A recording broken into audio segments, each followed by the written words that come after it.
This week on commandN, how to sacrifice your friends, the very best from the Crunchies, and Jeff has a decabled segment about the best cartoons you can find online.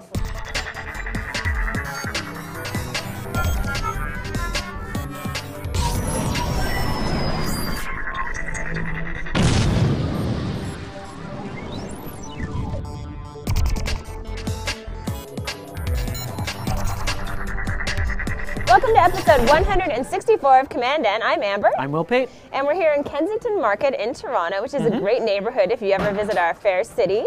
And we want to thank everyone, first of all, for visiting the new commandN.tv website. There were so many wonderful comments there. Super party in the comments this week. Big party. We have Facebook Connect going on in there, so it's easy to log in with your Facebook username and password. And last week, I forgot to give a big shout out to Shane from MGI Media because he is the one who designed the site, along with Aaron who built it. So. Well Good done, job. rock stars. Well done. All right, let's talk about the tech headlines of the week.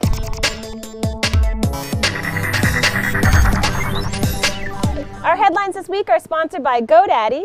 If you want to sign up for any of their hosting packages, you get an extra 10% off if you enter the promo code commandN. That's the number 1 and the number 0. And if you forget this, all you have to do is visit commandN.tv, and we have a nice new ad on the right-hand side of the page. So our first headline this week is that SCO, or SEO, depending on how you say it, the company that, remember that company that was suing everyone for Linux? Yep. Essentially they were claiming patents. So they essentially sued themselves into bankruptcy, and now they're asking a judge, a bankruptcy judge, to let them sell off all their assets and all their essentially money and proceeds they're going to get from what they did build to sue more people. Wow, that sounds like a lot of fun. That's desperation, guys. That is a lot of desperation. If you have to ask a bankruptcy judge to sell your assets to sue more people, you should reconsider the suing stuff. Not a good idea. Well, there are some companies out there who are doing some great things, and TechCrunch.com held their annual Crunchies Awards. Now, this is an award show where they honor the best of the web. And it was their second annual show. They had 900 people in attendance. Just to give you a sense of some of the awards that were handed out, one for Best Design went to Cool Iris, which we've talked about before and we love. Also for Best New Startup, that went to FriendFeed. Now, the cool thing is, I think if you go to TechCrunch.com, you can see a list of all the winners, and it will give you a sense of some of the websites that you should maybe visit and start using some of the applications that are listed there. Yeah, it's me, Mike Arrington from TechCrunch, little site.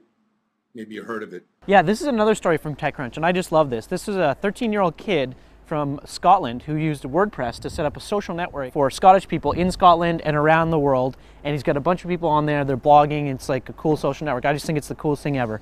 All right. Well, kids are doing amazing things these days. Well, that's the good news. That's the gist of it, yep. That's the gist of it. And for many people, not just kids who are on Facebook, there is a new campaign that's out from Burger King.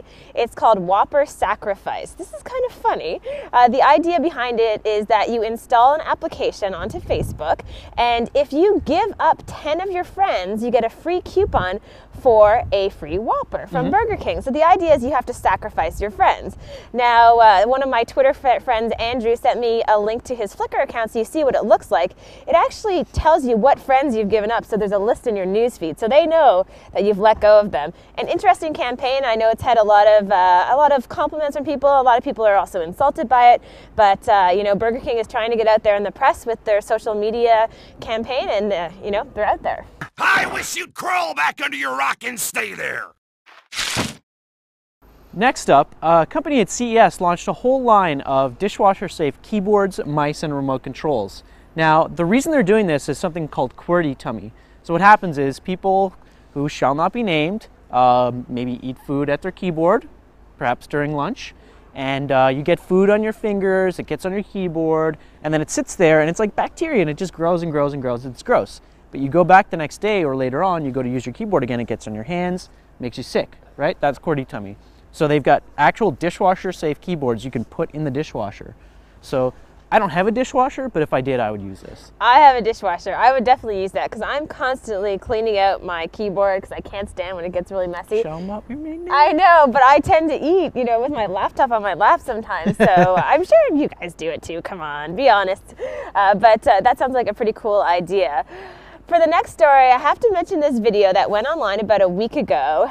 Aaron, who is from our web development team, he sent me a link to it, and I got a link from at least 3 or 4 other people. It's from The Onion, and it's a link to a new Apple product called the Mac Wheel. So we're going to leave you with that before we check in on Jeff with his segment from Halifax. The world is buzzing over Apple's latest must-have gadget, the MacBook Wheel. With the MacBook Wheel, Apple has replaced the traditional keyboard with a sleek, touch-sensitive click wheel. Open the Intuitype alphabet menu here, scroll to the letter you need, see? And center click to select it. Then click again to capitalize, and repeat this process for each new letter. It couldn't be simpler. I'll buy almost anything if it's shiny and made by Apple.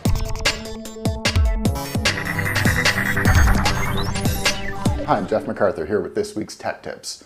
Now I'm proud to be part of the first generation that grew up watching cartoons and got to continue watching cartoons throughout our adulthood thanks to the rise of primetime animation like The Simpsons, Family Guy, and some other great shows.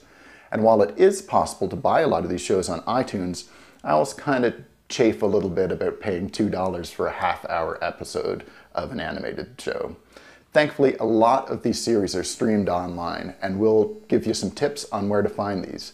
And a great thing about streaming animation online is animation generally compresses really well, lots of big flat colors, so you get relatively a better picture than you might get for live action shows. So let's start off with SouthParkStudios.com. This streams full episodes of South Park, and they have a very kind message for us Canadian viewers that forwards us to theComedyNetwork.ca, which also streams South Park, as well as Little Bush, and a few other great shows like Colbert Report and Daily Show. So that's great. If you're in Canada, look for theComedyNetwork.ca. If you're in the States, check out SouthParkStudios.com. Another source of a lot of great animation is AdultSwim.com. That includes Robot Chicken, King of the Hill, Family Guy, Frisky Dingo, Harvey Birdman, a whole bunch of different shows. And while this has no Canadian equivalent, it does have a site for people from the UK or Europe, which is adultswim.co.uk, although it looks like their selection of online videos is pared down a little bit. If you want to see shows like Clone Wars, Total Drama Island, Johnny Bravo, Cow and Chicken, stuff like that, check out thecartoonnetwork.com. And in Canada, you can try teletoon.com, although they don't have the exact same shows on each. Now, what do you think the effect is of keeping this content from streaming over the US borders? I can give you 2 answers. First, FamilyGuyNow.com, and second, WTSO.net. Watch The Simpsons online. Both of these sites let you stream a large number of episodes from these very popular shows, and it doesn't seem to matter where you're located, which is great. Now, while I expect the legality of this might be a little bit murky, hopefully this will send some kind of message out to the powers that be that the internet should know no borders. In any case, that's all for this week. I'm Jeff MacArthur. Enjoy.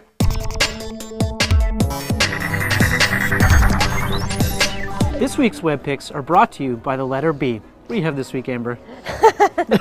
My web pick does start with a B. It's called BuzzFeed. It's a website where you can see the hottest items on the web in real time. So what people are talking about, whether it's viral videos or news. So you can kind of sit on BuzzFeed.com and get kind of addicted to just the stories going by. And you know, it's my new site of the week. It's a handy way to spend your lunchtime while you're getting QWERTY tummy. It is very good.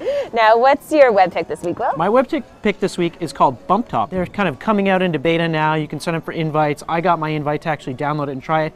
So BumpTop is a 3D desktop. It's really cool. You kind of like move files around and put stuff around. So if you're a visual person like me, really handy. So go to the site, sign up for a beta invite. You should get one soon, and enjoy. All right, that's very good, Will. I'm going to have to try it out. I tried it out a couple of years ago, played with it, but I'm sure they've made many new improvements. Oh, yeah. All right, well, thanks to everyone who watched this episode, and remember, you want to visit us on the new commandN.tv website. Leave your comments, get involved in the community, and let us know if you have any web picks, because we're always looking for stuff, aren't we? Yeah, absolutely. So post them there, and if you want to do a video, even better, and we'll include it in the show. Thanks for watching, and have a great week. Bacteria. Bacteria. Look, there's bacteria. Bacteria. Bacteria. You might not see them, but they're there. Bacteria. Bacteria. Everything you touch. Bacteria. Bacteria. That's right. Salmonella bacteria. But we have to watch out for bacteria. Okay. See you later. Bacteria practically everywhere. Everywhere you look. In the kitchen. Inside the cooler. In the dining area. in the restrooms, on our raw chicken.